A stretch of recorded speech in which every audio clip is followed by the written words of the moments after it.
Mayor, can you turn your mic?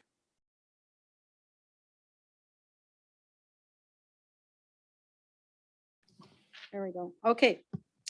Do I have a motion to excuse Deputy Mayor Hochstetter? Yes, I make the motion. We excuse Councilmember Patrick Reed. Do I have a second? Councilmember Newman. Second. Been moved and seconded. All in favor? Right.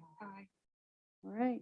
Councilmember Reed is excused. Now we go on to special study session business 2023, 2024 departmental budget reviews. City Administrator Jason Wilson. Thank you, Mayor.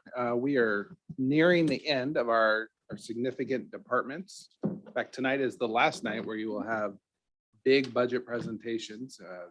Next week, we'll be discussing smaller reserve funds and revenue funds. So, but we have certainly not waited till the end because this is a very important topic. And I'm excited to turn it over to IT Manager Brian Cunningham, who will go through this budget, and then we will go into our fleet M&O as well as fleet replacement. So, Thank you, Jason. Thanks for having me, Mayor and Council.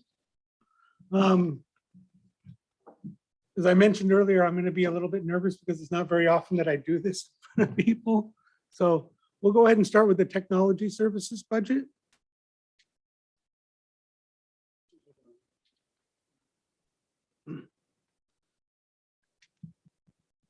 Okay, so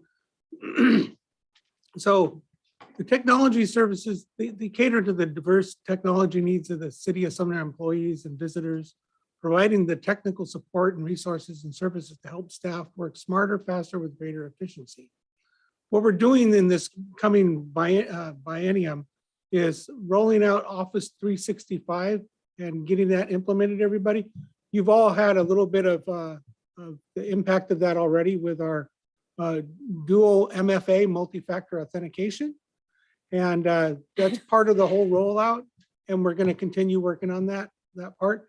That leads me into the second bullet on this one of the adopting the multi-factor authentication. We're not only going to be adopting it for the office that you guys are already familiar with, but we're also going to be doing it for people logging on to their computers themselves. So by the end of, within the next few months, you'll start getting emails asking us to get with you to, asking you to get with us, I should say, to discuss and set up the multi-factor authentication to log on to the computers themselves. Also, some other stuff that's happened over the past biennium is the council chambers dais improvements, as you can see in this room. It's been a really good thing to have that in place.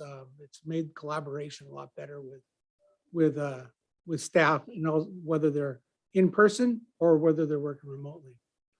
And another one we did during our last biennium, and I apologize for getting kind of mixed up on here of the new stuff and the old stuff. But something that we worked on in the permitting was the permitting database.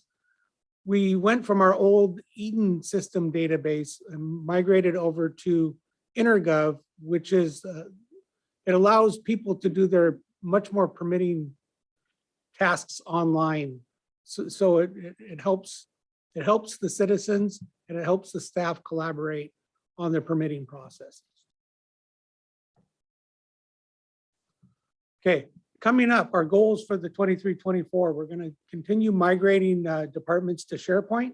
What that's going to end up doing is it's going to allow our staff to have the access to their files, which used to only be available when they were actually here in the office.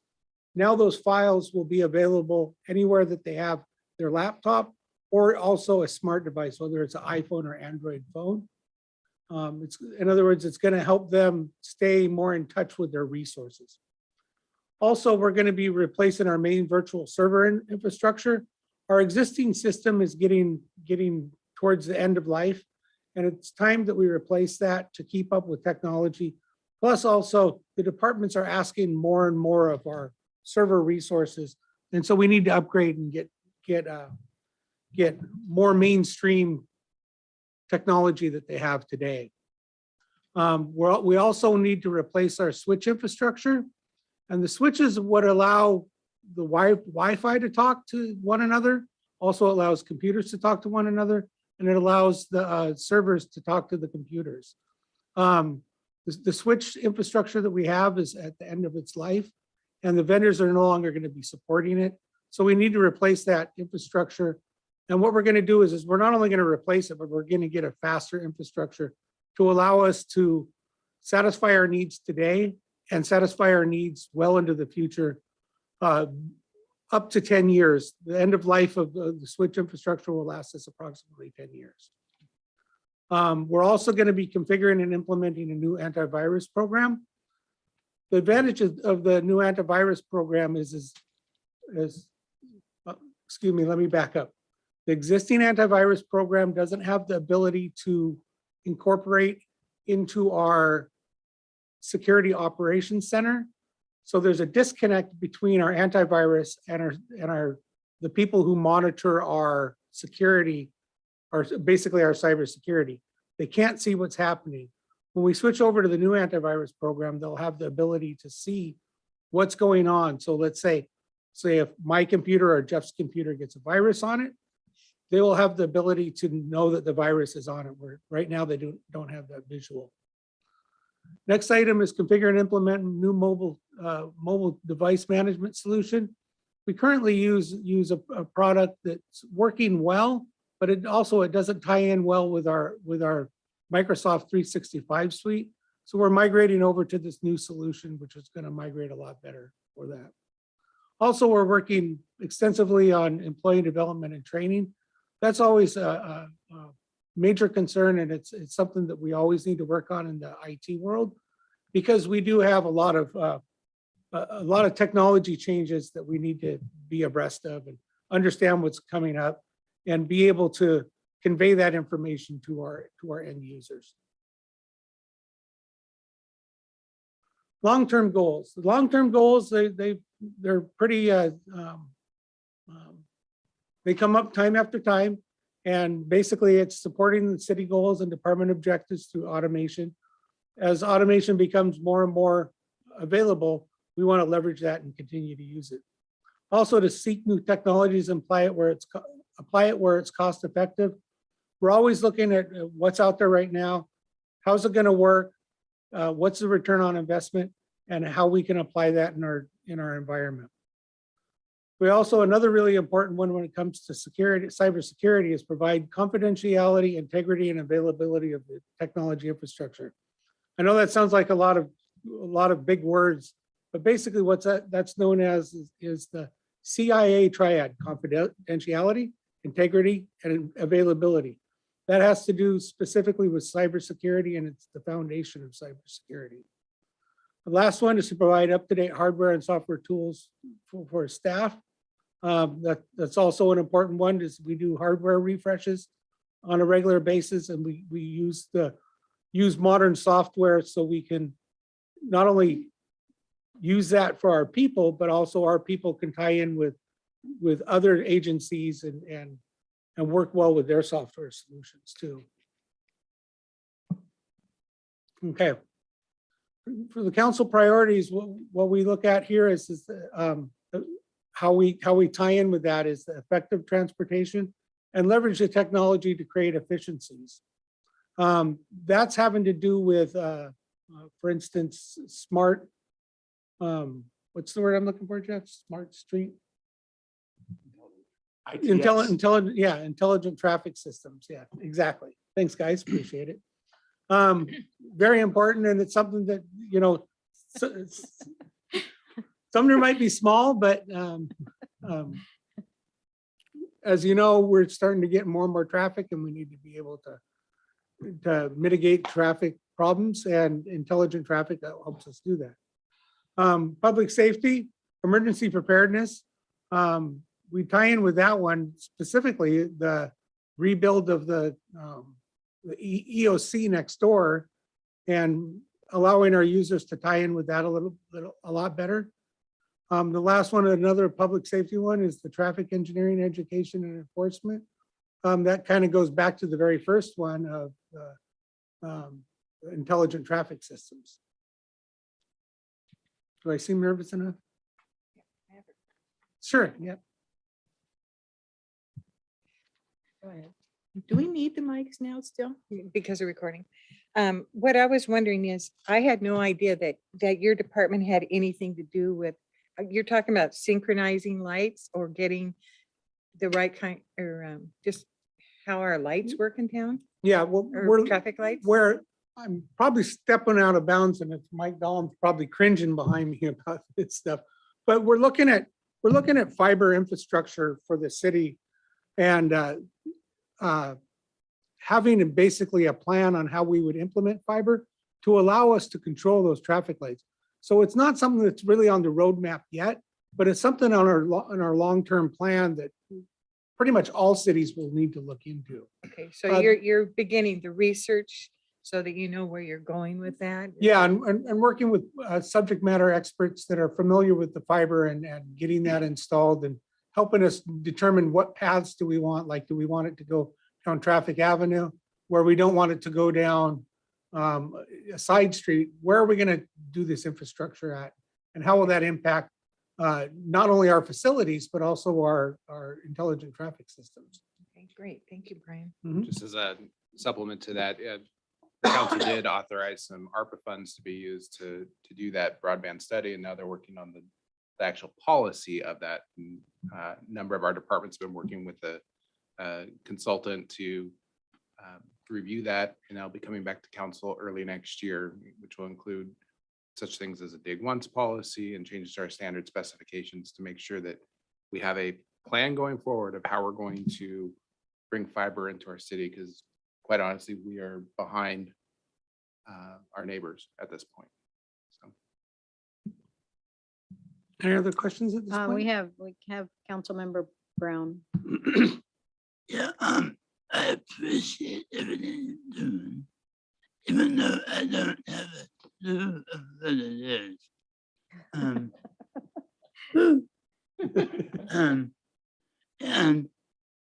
I get emails, and you have me so scared. I delete them because I don't want this going on. So if you ask me to meet with you,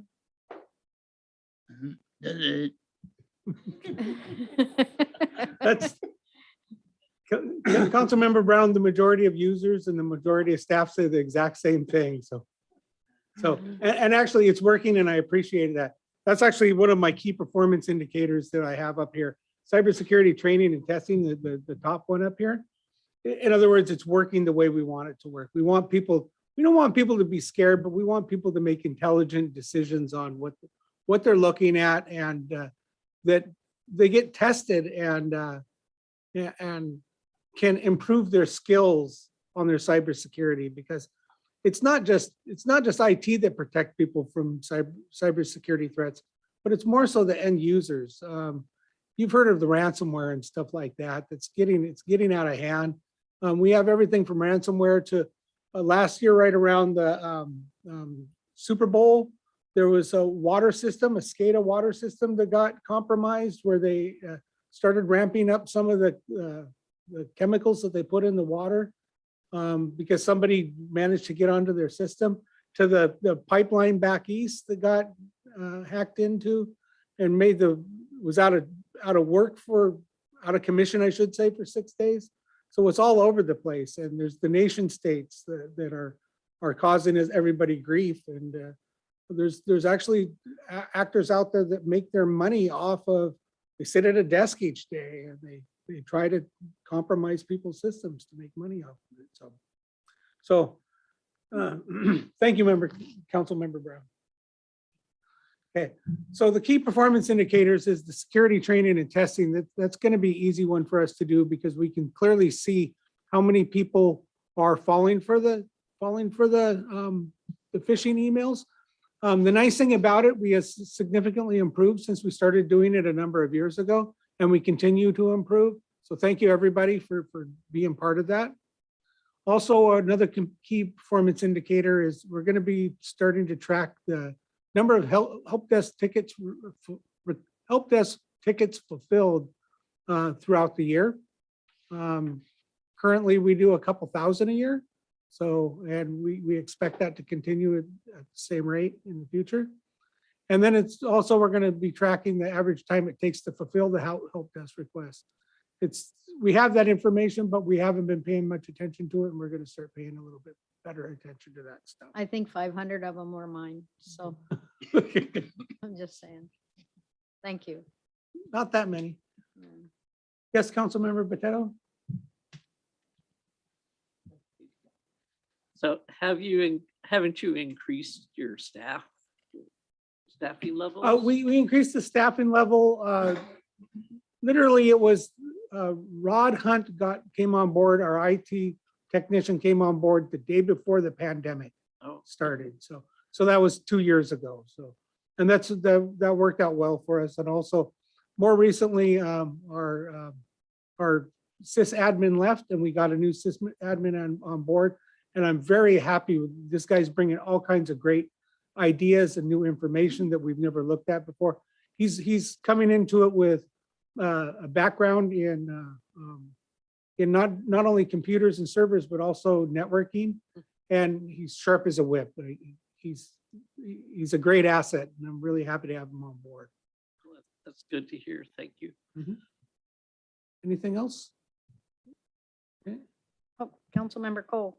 Okay. Yeah, I was just curious, I might be a little bit ahead of things, but I was looking at the Technology Services Fund budget, and I noticed that the adopted budget from 2023 to 24 goes down, which is really odd.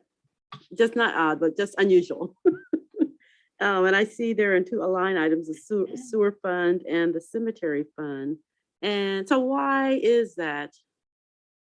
Well, there's a couple of things that are going to be happening in 23 that go into 24. Doing that server infrastructure that we're planning on doing along with the switch infrastructure, those are some big ticket items that we're going to be purchasing in 23 that are going to last a number of years into the future. So that's a couple of them. Then also there's some other smaller initiatives.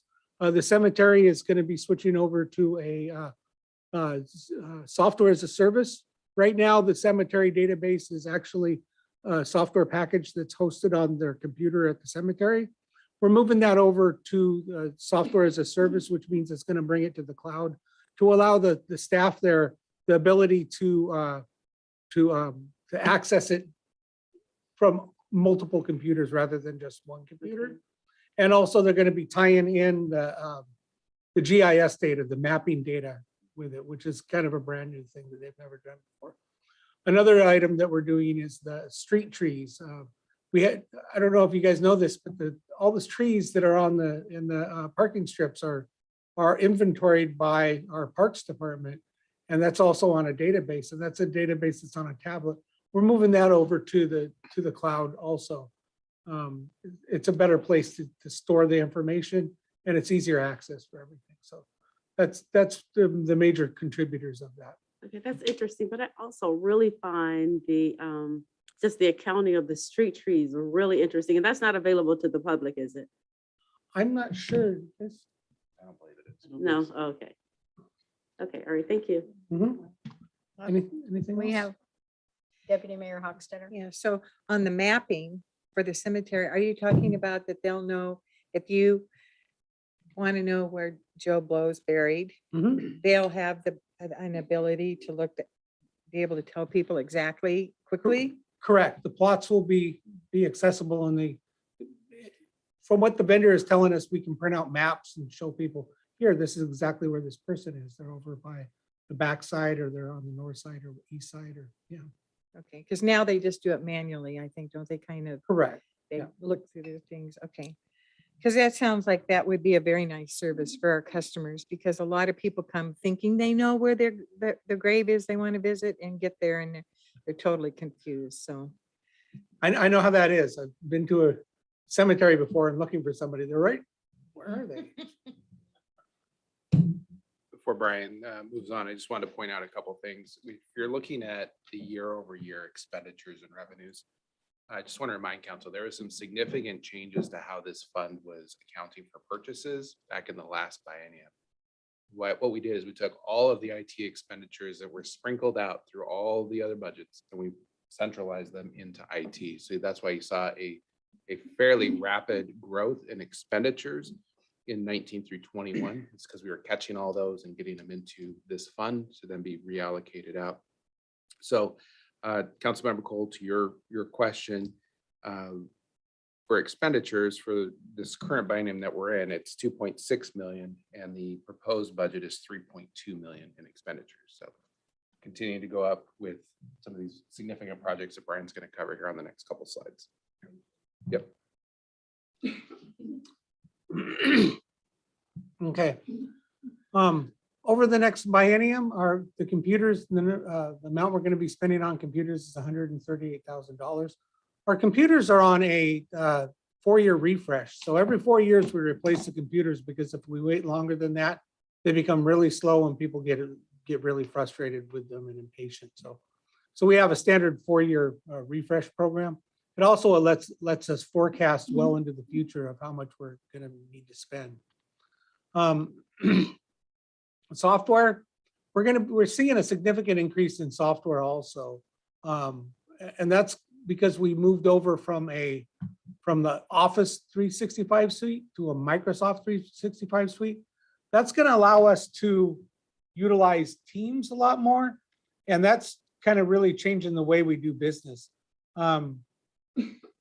Jason mentioned a couple weeks ago that he felt it was the biggest technology change in how long in the past? Since I've been Yep. 15 years.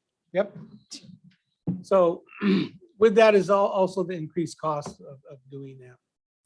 And then software as a service, that's going to be $450,000. And that's some of the stuff you've already seen that we have in place that we're doing. That I've talked about, which is the cemetery, which is kind of insignificant. And it's also the trees. It doesn't make much of that. But we're moving more and more software as a service. Other items are Manager Plus, which is a database used by the fleet. And then there's also Asset Essentials, which is used significantly by the shops facility and also the treatment plant. All of their staff at both facilities use that software on a daily basis. We have a question from Deputy Mayor Hochstetter. Yes, do our staff still have a desk computer or are they all operating off of laptops? Well, most of them are laptops. I used to do set a lot of users up with desks, but then there was somebody who says, no, you need to start switching people over to laptops more and more.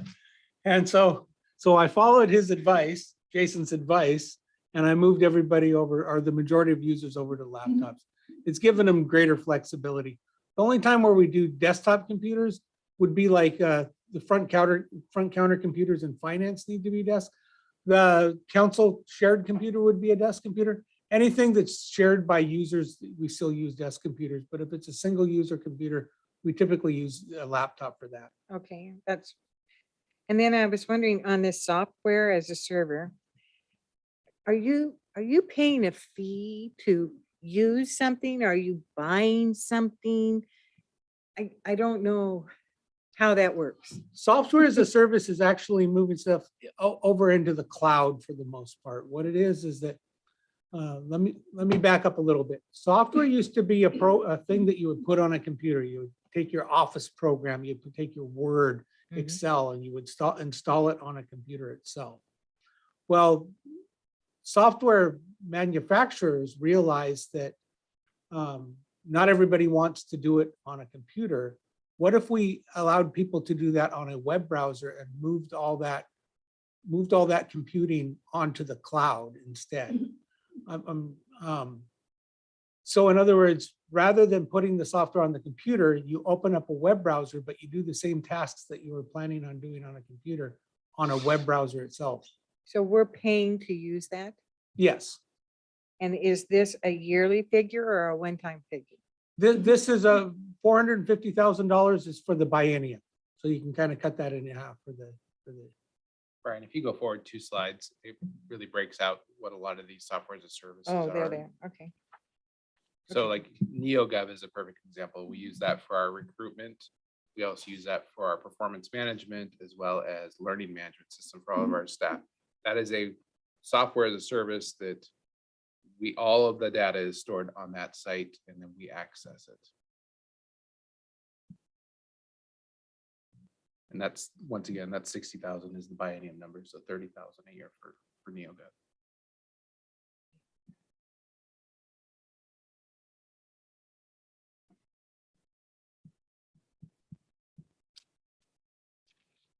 Okay. Okay. We good? Yep. So capital costs will be the servers, the switches, and the CCTV stuff that we're looking at. As I mentioned before, our servers are getting end of life, and so are the switches, and so we have those two capital costs. CCTV is a new thing that we're planning on putting in some CCTV. In other words, to monitor facilities both here at the City Hall as well as the wastewater treatment facility. So getting into the program overview, as Jason mentioned, the software, basically our office suite is kind of a software as a service, and it's also a software. We install the package onto people's computers, plus it's also used a lot in the cloud. Tyler Tech, that's going to be our Munis and InterGov. That allows us to do our financial stuff, as well as our permitting database. NeoGov, as Jason mentioned, that's a software as a service, and that's for us to do performance tracking, as well as a learning module for getting people trained in software. And Asset Essentials is, as I mentioned earlier, it's the software package used extensively by shops in our treatment plant. Smarsh is our text messaging archive, and that's kind of required. We need to archive all of our text messaging. DocuSign is so we don't have to put a document in front of somebody. You can do that virtually, and it works quite well for doing that stuff. Next request, that touches almost every department in the city. When somebody puts in a public records request, that goes into our next request, and we process that once again in the cloud. Wonderware is a big ticket item for the treatment plant. They use that extensively on their systems down there to monitor their pumps and all their systems down there. One-time cost, we need to finish migrating our data to Sharepoint, and we're planning on getting that done by the end of the biennium. Sims cemetery database, that's what I was talking about earlier. And then the fiber backbone, we want to put a better major infrastructure in City Hall to connect these new switches to, so we can transfer data a little bit quicker than we currently are. So difficult choices, the enterprise CCTV for all site, we asked for that, but asked 200 grand for that, but we're only going to get 120 grand, completely understandable. We would like to do some more outfitting of other facilities, but we didn't have the funding for that, which is understandable. One thing we're also looking at is the CCTV for system for parks. If you look at the screen, the item that's on your left-hand side, that's a PODS closed circuit TV system that we currently have set up at the Daffodil Park. And it's got 3 cameras on the bottom and 1 camera on the front. The camera on the front is stationary and it looks at the same thing. The other 3 cameras are pan, tilt, and zoom, so you can move those around and look at different things. And so the image that you see on your right-hand side shows those 4 different cameras looking in different directions. Deputy Mayor Hochstetter. Thank you. When you're monitoring the City Hall, where are those? What are you going to be monitoring? Where are the cameras are going to be for those? The cameras are going to be, they're going to be monitoring the outside of the facility. And then typically they're going to be monitoring the hallways of upstairs as well as downstairs. And also there's one over here in this room right now. It's over there in the corner. So that would be replaced. A lot of our cameras in this facility itself were installed when the building was built. And so it's 20 years old and that technology needs to be replaced at this point. So can you just tell me what your objective is for doing that? What is your reasoning that you're following? Like where you pick those locations or?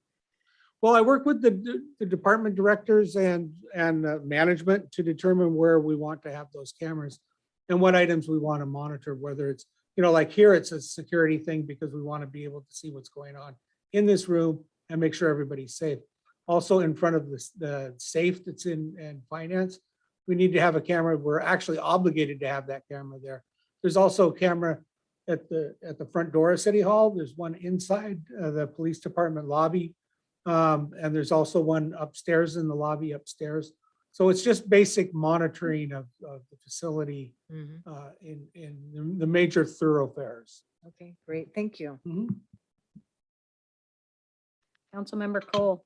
So is it monitoring like, or is it,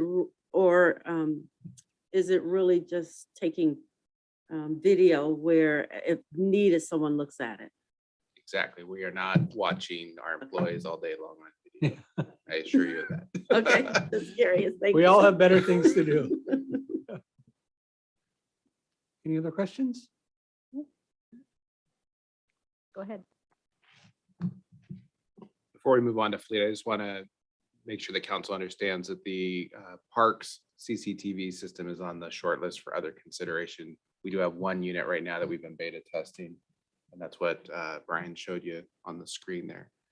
So it replaced an existing camera at our skate park that was nearing end of life. So it's much more robust technology, and it's in use with, I know the city of Bonnie Lake and I believe some other neighboring cities are using it. Yep. You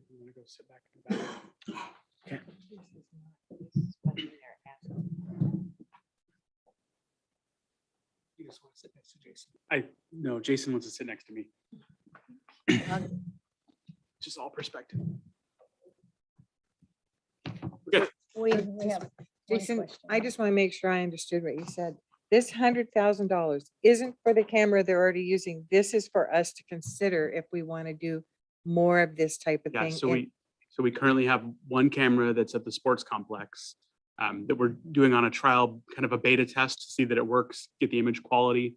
And then what we're estimating is $100,000 would equip all of our parks with similar cameras. Good, thank you. I needed that kind of an explanation. So parks are kind of big. So like at Loyalty Park, where would you put it? And the trees and the, I mean, would you have more than one system? Yeah, I think a lot of that is probably still to be determined on where they would go in each park. The nice thing about these cameras is they run off of cellular signal, so we have a little bit more flexibility on where we can put them. Likely we would put it somewhere, playground areas where there would be loss or vandalism, injuries, those types of things. All right, thank you. Yes, Mr.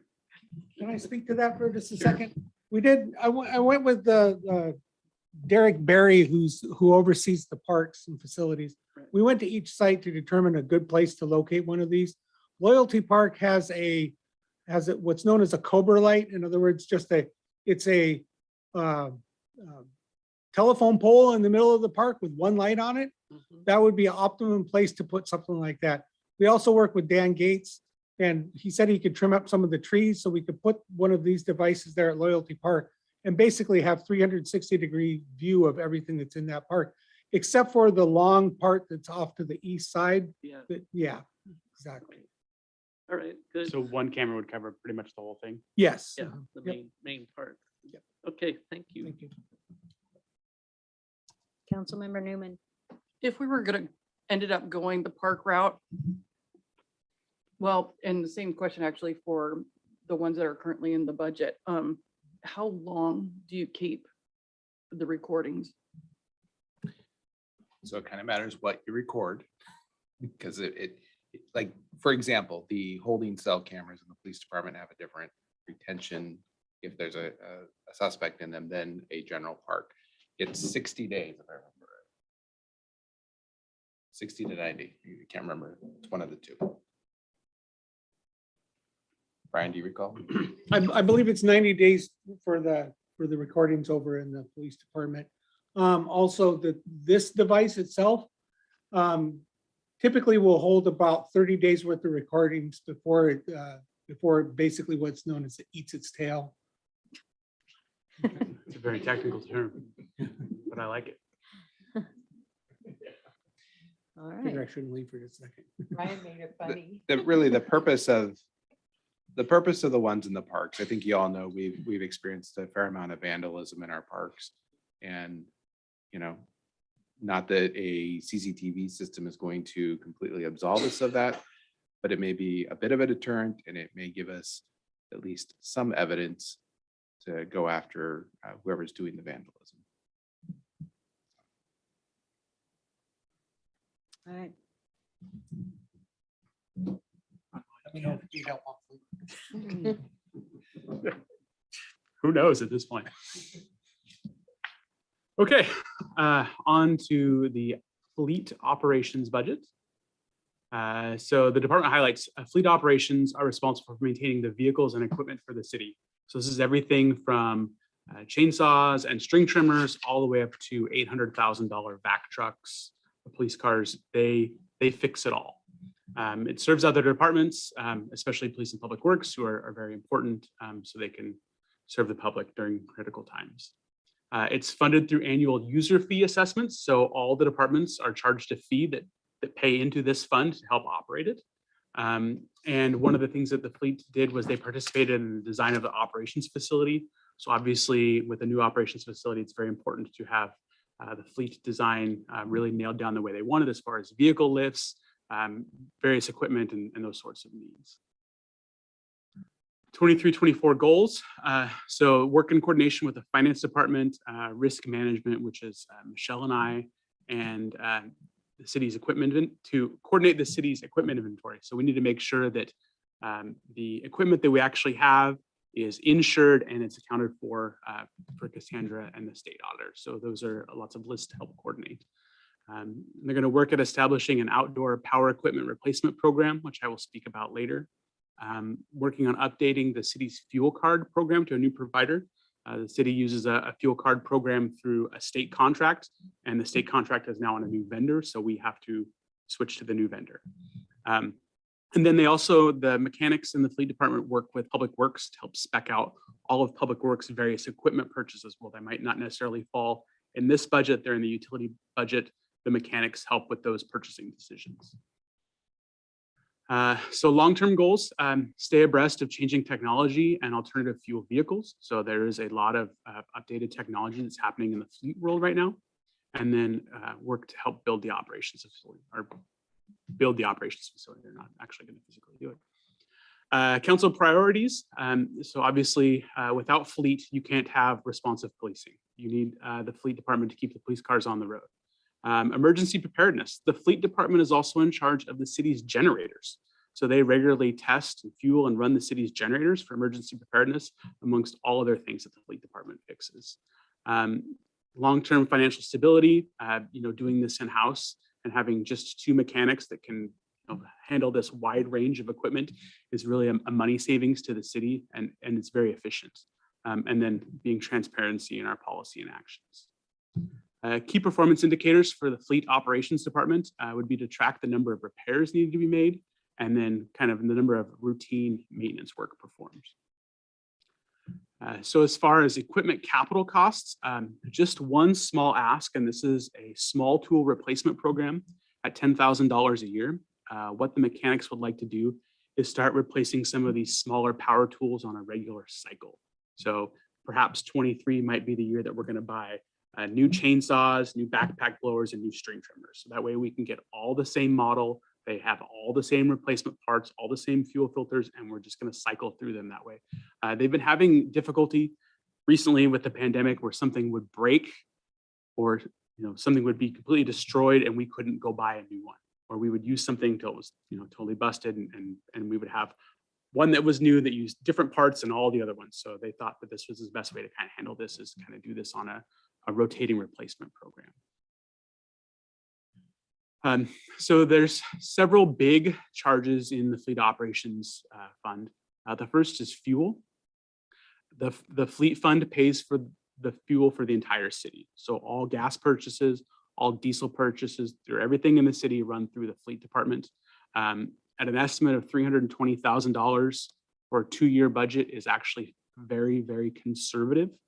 At one point this summer, we were running about $16,000 a month in fuel for the city. So we are heavily impacted by rising fuel costs, just like the public, if not more so. $250,000 in operating supplies. So we're fixing and doing a lot of these repairs in-house, and those parts and things are coded to operating supplies. That's why it's such a big number. Occasionally we have items that we can't do that we have to send out and have other people do for us. So those would fall in the repairs and maintenance category. If we happen to have an accident or we need body work done, we're sending that out to an auto body shop to fix that for us. And then that would fall under repairs and maintenance. Depending on the damage, we often can turn it into insurance and get some insurance money back for it, or especially if it's not our fault. And then the fleet department pays for the city's auto insurance. So the auto insurance for the entire city is roughly $45,000 a year. It covers all of our vehicles. So that is fleet operations. Any question before I go into fleet replacements? Councilmember Stewart. Thank you. Nicely done. I've got just a question about the fuel situation. Maybe 2 questions. When utilities uses fuel, do they get charged back for that? Yeah, so all the fuel is charged to the fleet department, and then the utilities are all assessed. They pay into that department for their fuel And do the purchases. general fund Yep, vehicles, exactly, yeah. everybody gets assessed out then? Yeah, so like, let's say, for instance, the police department would make up 17% of all of the vehicles in the fleet. Then the police department would pay 17% of that fuel budget, is how it works. And we do that on a quarterly basis. We don't code out each invoice as they come in. It's Okay. TTDs. And what do people do if the shop is closed and they need gas? Do you have credit cards? Yeah, issued to so people? we have a fuel purchase card program, so they can fill up at Fred Meyer. They can, anywhere that sells gas is where they're buying gas. We do have some bulk diesel storage and some bulk fuel tanks out at the shops, but typically, they're probably going to Fred Meyer to buy their fuel. Do they get a discount for that? there? We do get a little bit of a discount through our fuel card provider. We get a discount. We get a rebate. Okay, and this, I don't mean to be asking hard questions, but my past, it was interesting to see fuel card purchases be audited. So do you double check to make sure people aren't buying gas for their own cars using our fuel cards? Yeah, so our mechanics regularly are reviewing the fuel purchases. We also have codes for employees that they have to put in to identify, who's using the fuel and what vehicle that it's going to, so we can track it that way. Good. And then we also have other parameters on our cards that say you can only fill up so many gallons per day, so many gallons per month, only in certain areas. So they're geo-fenced. So if we had all of a sudden a fuel card purchase in Montana, it would cancel and it wouldn't go through, because our fuel cards only will work in, I think, Washington, Oregon, and Idaho. Okay. So yeah, we have a lot of protection. Right. Thank you. Councilmember Botetto. So on the insurance, do the different funds reimburse? Yep. fleets? Yep. So that's just all part of their annual quarterly assessment to this fund. It pays for the repairs and maintenance of their vehicles, it pays for the fuel of their vehicles, and it pays for the insurance of the vehicles, Oh, okay. as well as the salaries of the 2 mechanics. So then there really is, a lot of these costs are kind of mitigated. Yeah, and we pay a flat rate for insurance. We don't necessarily pay per vehicle. So it's Okay, thanks. Councilmember Cole. How many vehicles are in the fleet? I knew that was going to be a question that I'm not prepared to answer. Just What's your roughly. guess? About 125. Yeah, Wow. so we say over 100. Wow. That includes anything that's licensed with a license plate. So that could be a trailer, could be a tractor that requires a Okay. license, but most of them are trucks and cars. Great, thanks.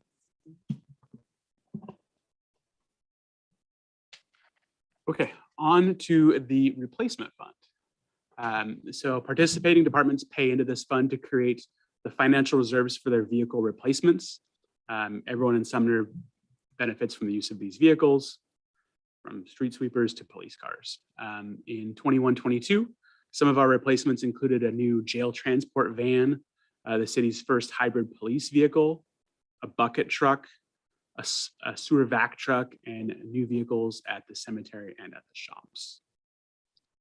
23-24 goals to work within current market supply and pricing constraints to purchase and receive budgeted 23-24 replacements. So as you all know, there has been a tremendous amount of inflation that has hit the vehicle market, as well as vast supply shortages. So we've had to be very nimble in our ordering and our receiving of vehicles.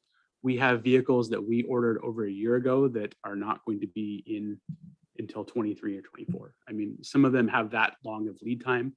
You know, I believe ordering for a new 23 cop car needed to be placed, I think, by September, end of September. So, I mean, and that's to get them, you know, next October. So we're talking a year lead time.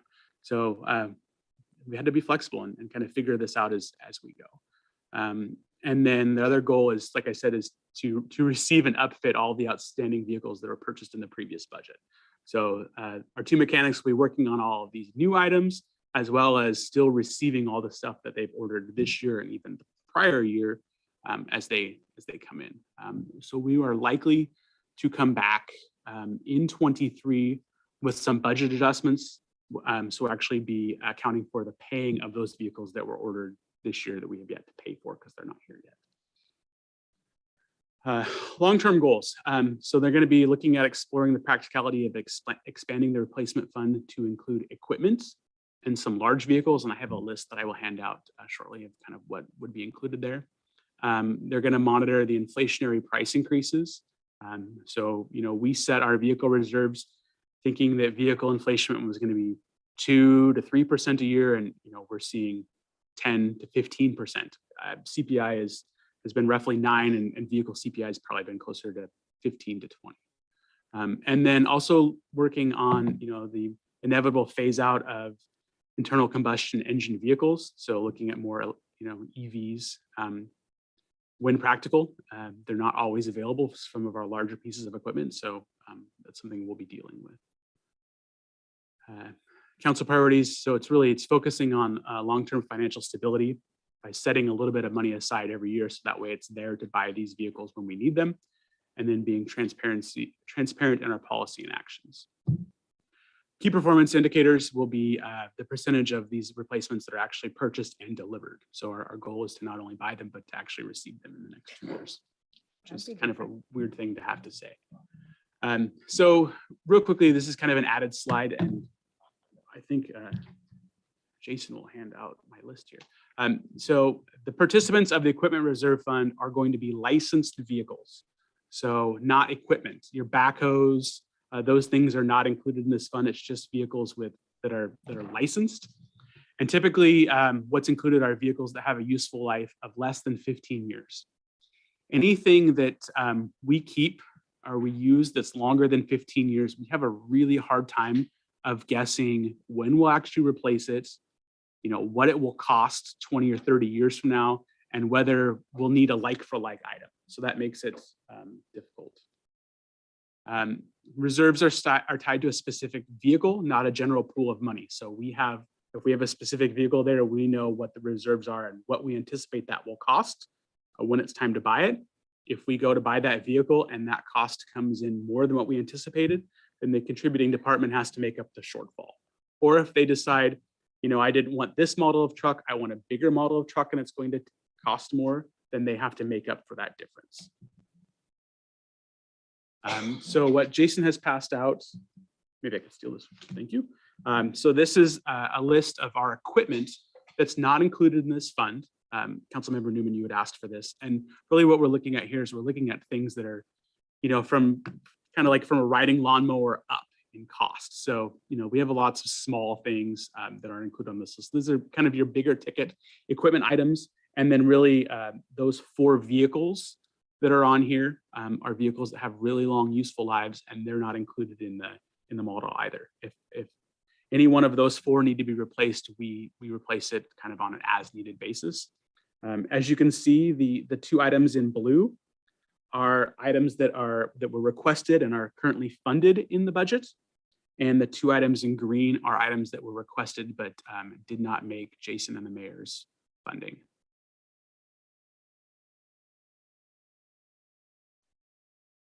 So quickly on this screen, we can kind of look at all of the equipment costs. So a lot of these have been talked about in prior budget discussions. We'll start with custodial van. So this is something that's not currently in the replacement model. So this is an additional vehicle, and it's a small van for our custodians to use. I think as Derek mentioned, they have been using a hand-me-down detectives, a small Ford SUV that doesn't really fit the needs of a janitorial department. So a small van is kind of what they requested. We're looking at replacing 7 police SUVs over the next biennium.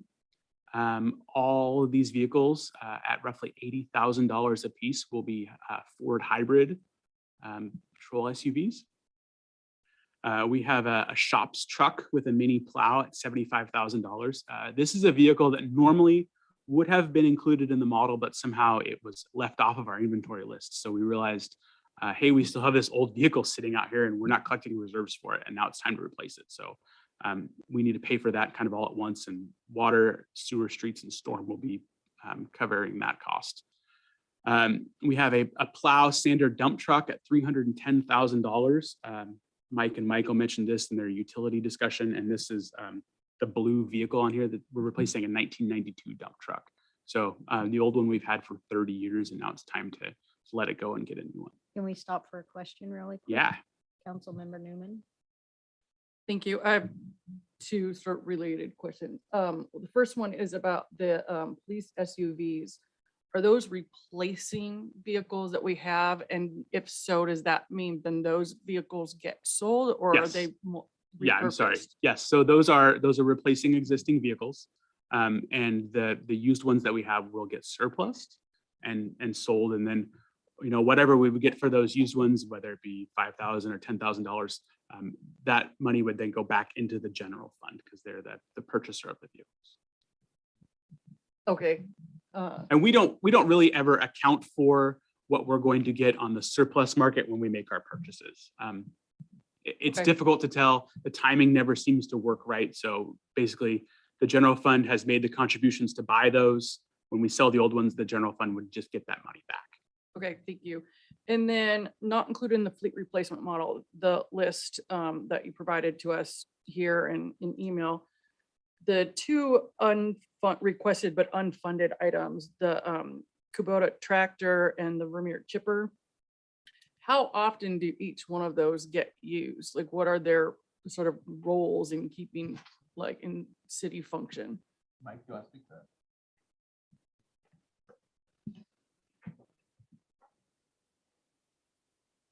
The chipper gets used quite a bit, especially after windstorms and cleaning up areas. We use it up in the watershed, the blow down, the parks, we share with the parks, they use it quite a bit. So it's used, seasonally, a couple times a year, and on and off all the time. Especially when the Parks Department, they try to trim all the street trees, or they have a cycle that they want to do all the street trees. So they use it quite a bit there. The tractor is primarily used for grading out our alleys. So we do that each alley 2 or 3 times a year. Used quite a bit there. And I will add real quickly, the cost on the chipper was $110,000, and the tractor was $77,000. Okay, and so I'm assuming we only have one of do we only have one of each? Do we only have one chipper? Yes. And we only have one tractor that can grade alleys? Or is there something that kind of can? I'm sure we could use some different equipment for it, but for the size of the alley, this tractor works great. And that tractor also does some other things I can't remember right. As you can see that there are two of our older pieces of equipment on this list. And they also use it for mowing. They have a flail mower attachment to it. Okay, thank you. Councilmember Pacheco. So can you tell me why, when you do sell off surplus, why those funds wouldn't go into like the fleet? Like into the police fleet fund? Yeah, so it's just the easiest way to kind of track the money is to put it back into the original department that kind of paid for it. So if it's a utility piece of equipment that was originally purchased by water, sewer, and storm, then they would each get a fourth of whatever proceeds we get to sell the vehicle. Okay, all right. It's just one of those things. It's difficult to budget. Sometimes we have to keep a piece of equipment longer than we think we will because the new one comes in and we got to get it outfitted, and there's a learning curve on the new one. They want to keep the old one around, and then sometimes they want to keep the old one, and then Jason and I tell them, no, you can't keep the old one. We have to sell it. So that's the method that we've come up with. I don't know if it's the best, but it seems to work. Okay, if it's better tracking, it sounds. Okay, thank you. Go ahead. Okay, so back to the list. I think we just have two pieces of equipment on here. A general service truck for our shops at $55,000 and a Vector truck at $725,000. I want to point out on those that majority of those are being funded through reserves, but this is a good example where inflation has exceeded what we've collected in reserves. So like on the Vector truck, we're using reserves, plus we need another $111,000 to order that vehicle. And this will probably be a piece of equipment that we will order, and it will take, a year to 2 years before it actually gets here. So it takes a lot of planning. We can't, with something like this, we have to have a Vector truck. We can't wait until the one actually dies and then just, go down to the Vector truck lot and buy a new one. It takes a lot of planning. So Where's that lot at? yeah, it's probably in Fife. I don't know. Seems like a good spot.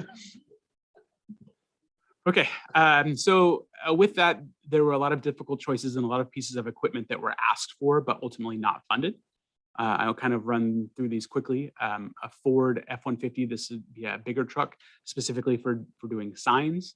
An additional pool truck, so just kind of a general labor truck for the shops at $75,000. There was an ask of a tracked dump truck for the public works for storm pond cleanup. The fleet department actually asked for a second truck that they could use for operations, and I think what we did is we're going to allow them to kind of keep one of those older vehicles around that they will use. They just need something they can run and get parts. If they got to put a pallet of something in the back, they can do that. And there was, right now, we currently have a shortage of trucks at the shop. So there was an ask for another, just kind of a general F-150 pool truck. And we actually did a little bit of truck shuffling and moved one of our city cars, our city Subaru Foresters, out to the shops and gave that to the shop superintendent. And then he gave up his truck to the general labor pool. So we were a little creative in that, but it allowed us to save $60,000. Then as Brad mentioned, we had planned to purchase a new animal control truck. Animal control trucks are increasingly expensive, much more than we ever planned.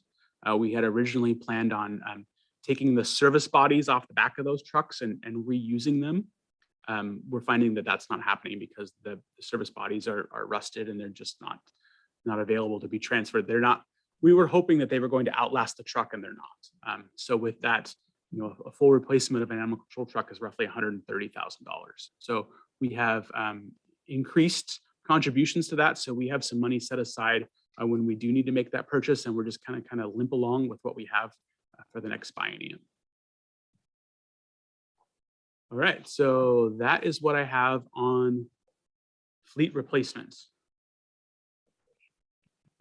And do we have a question from Councilmember Stewart? Just a general question. Do we have a policy that allows employees to take vehicles home? So we do have a policy for our shops people that are on call to take a city vehicle home. They have to live within a certain radius of the shops to be able to sign up to do that and take a vehicle home. It's totally up to them whether or not they want to do that, but they can. And then we have policies in the police department as far as the officers driving their vehicles home. Okay, thank you. Anybody else? Okay, go ahead. Before I close things up, I wanted to fulfill another one of council's asked. Councilmember Cole, you asked for a list of all of the equipment that was funded. There's a lot of equipment in here, so we focused on the capital level equipment.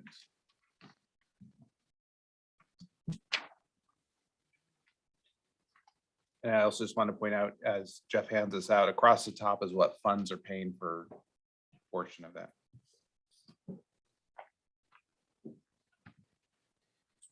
And then the next thing I was going to hand out.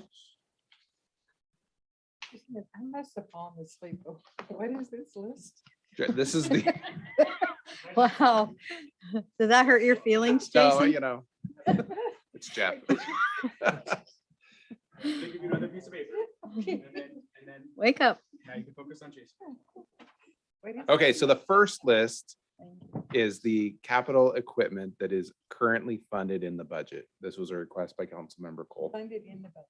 Yeah.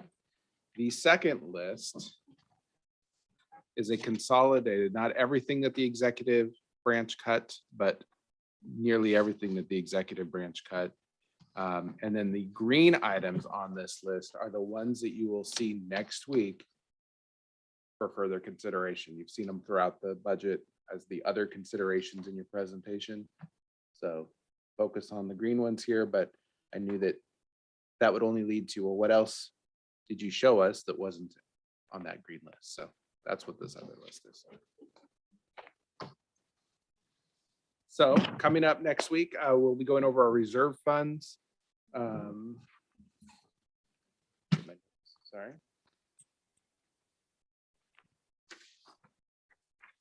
We're not. We're going over our reserve funds. We'll be going over REIT funds, special revenue funds, fiduciary and unfunded items. We'll also, like I mentioned earlier, continue our discussion regarding property tax because they really go hand in hand. If you want to fund some of these green items or make other changes in the budget, there needs to be that revenue source identified, which would be the two logical kind of short list of where those would come from are property tax revenues or council strategic reserve funds. Happy to answer any questions before we wrap it up. For Do you have tonight. any questions? Oh, Deputy Mayor. We have 2 weeks to look at this. One. Okay, next week is I'm confused whether this is a study session or it's a meeting. It's both. So next one is Just a study session. okay, and that's when we will be discussing all of this. So 1 week. Okay, thank And what you. we really need at next week's study session is for you to land on a property tax rate so staff can generate the resolution for your vote on November 7th. That rate will be influenced by what you want to fund that you've seen throughout the budget process. Or through your strategic reserve funds.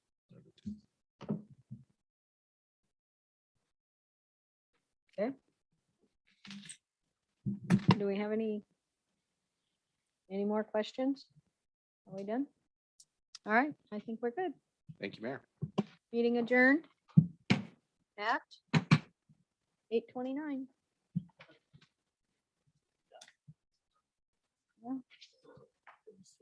And then are they gonna give us? I know this is how much things cost.